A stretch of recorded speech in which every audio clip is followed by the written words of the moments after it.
Welcome to Deep Night, Hear You Speak. I'm your companion tonight, Anne. I don't know if you're just getting ready to sleep or lying awake in the quiet of the night, but if your heart feels a little tight, a little tired, I hope this little corner of audio can give you just a bit of space to breathe. Tonight, we are talking about anxiety. Have you ever had a night like this, where nothing really happened, but you just couldn't fall asleep? Where you've tried your best, but still feel like it's not enough? Where you're surrounded by people, but somehow feel completely alone? If you felt that, it might be anxiety gently knocking on your door. But here's the thing. Feeling anxious doesn't mean there's something wrong with you. It's just your emotional system trying to tell you, hey, it's time to slow down, time to rest. You're not alone, really, you're not. I've seen so many of our listeners leave messages saying they feel the same way. Some say they can't breathe properly while riding the subway.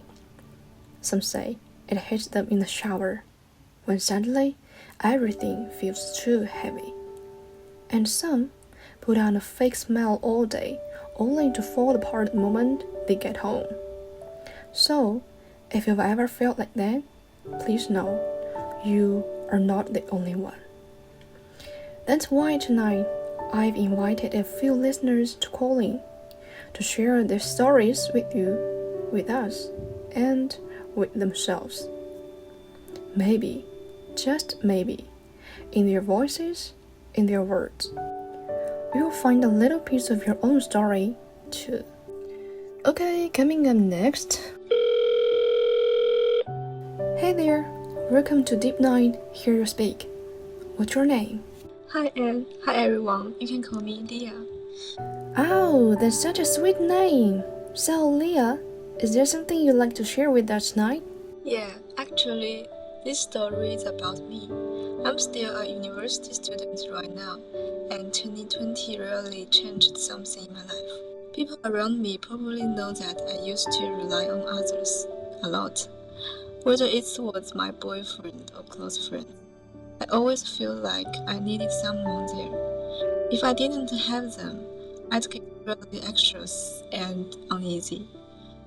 And if they did something that I didn't match what I expect, I'd get frustrated, stuck in my own thoughts. Right before my 20th birthday, I went through a breakup. Can you imagine? Just before my birthday. And not just that, I found out my ex had already moved to another girl, just like that.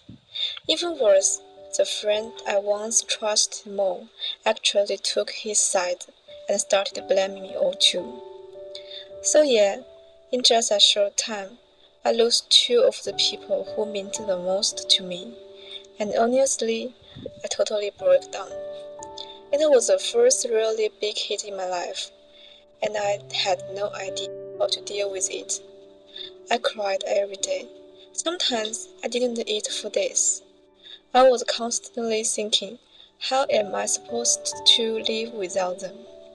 But after a while, I realized how much anxiety was eating me up, and little by little, I started to understand maybe it's time to focus on me, to learn to rely on myself, to love myself first before trying to love anyone else.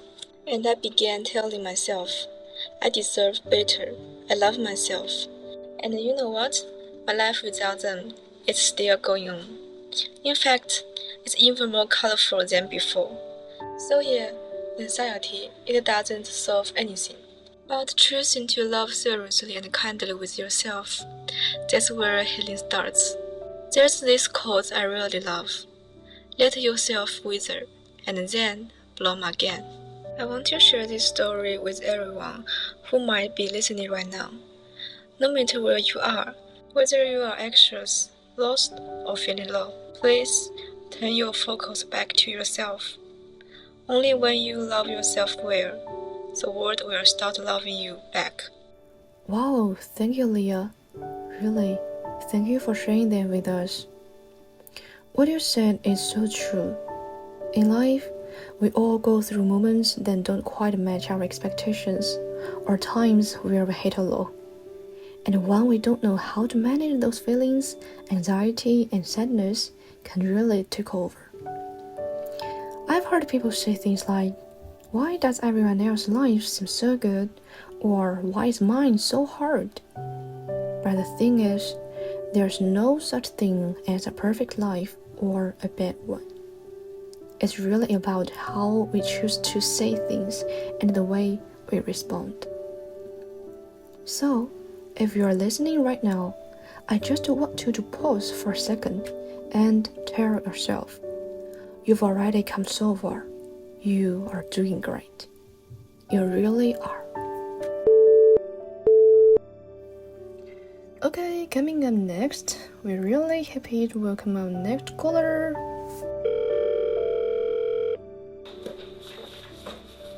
Hi Anne, hi everyone. My name is Jessie.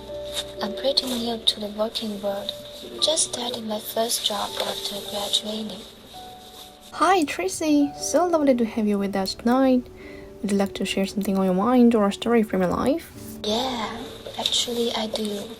I graduated about 6 months ago and just started working.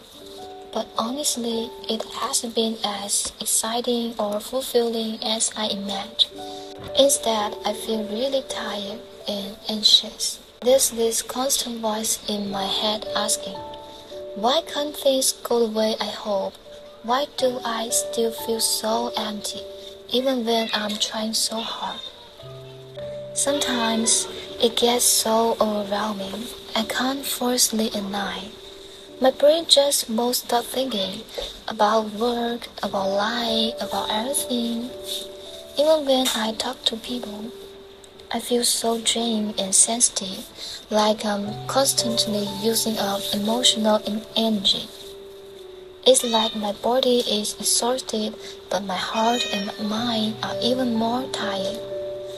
And the worst part is, I keep having this uneasy feeling, like something bad is about to happen, even if everything seems fine. Yes, Tracy.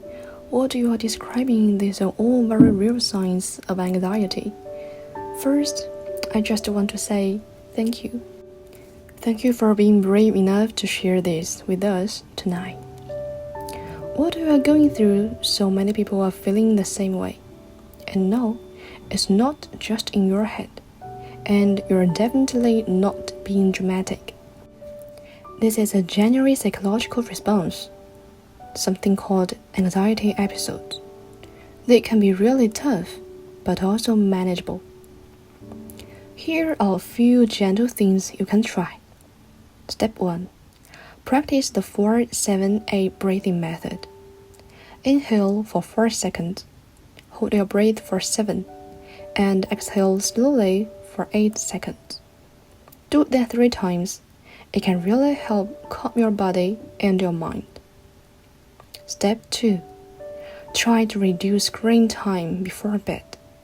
Let your brain and body wind down properly. It really makes a difference. Step 3.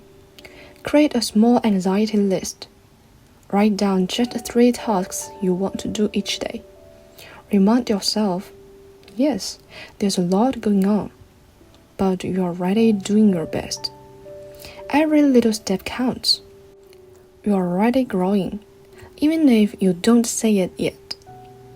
And to you, Tracy, and to anyone listening who's felt the same way, I want to say this. Sometimes we think, why am I not happy? Even though I'm trying so hard. But it's not your fault. You're not doing anything wrong. We grow up hearing, if you work hard, you'll be rewarded. But in the real world, we find out hard work and happiness don't always arrive at the same time. But the fact that you are aware of how you feel and that you are willing to talk about it, that's already one of the most important steps toward healing. You're not stuck, you're not lost. You're slowly walking through the fog and heading toward clarity. It might feel like you're walking along on a quiet path at night, but remember, every step you take is bringing you closer to the truest version of yourself. Take your time, there's no rush. Life isn't a race, it's an experience. And Tracy, you're already doing really well. You don't need to be perfect to be loved. You don't need to become someone else to deserve care. You, just as you are already enough. And if you ever feel lost again, we'll still be right here, listening, walking with you. Thank you, Anne.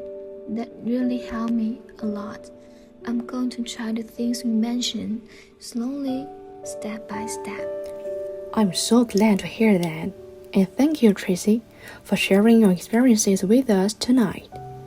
By doing so, you've helped not only yourself, but also others who might be feeling the same way.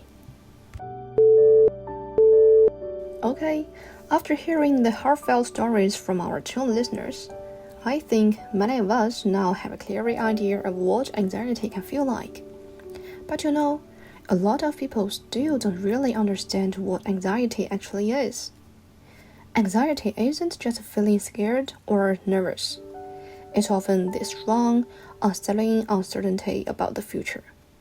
It can show up as sleep problems, overthinking, and sometimes even physical symptoms like shortness of breath, a racing heart, or even nausea.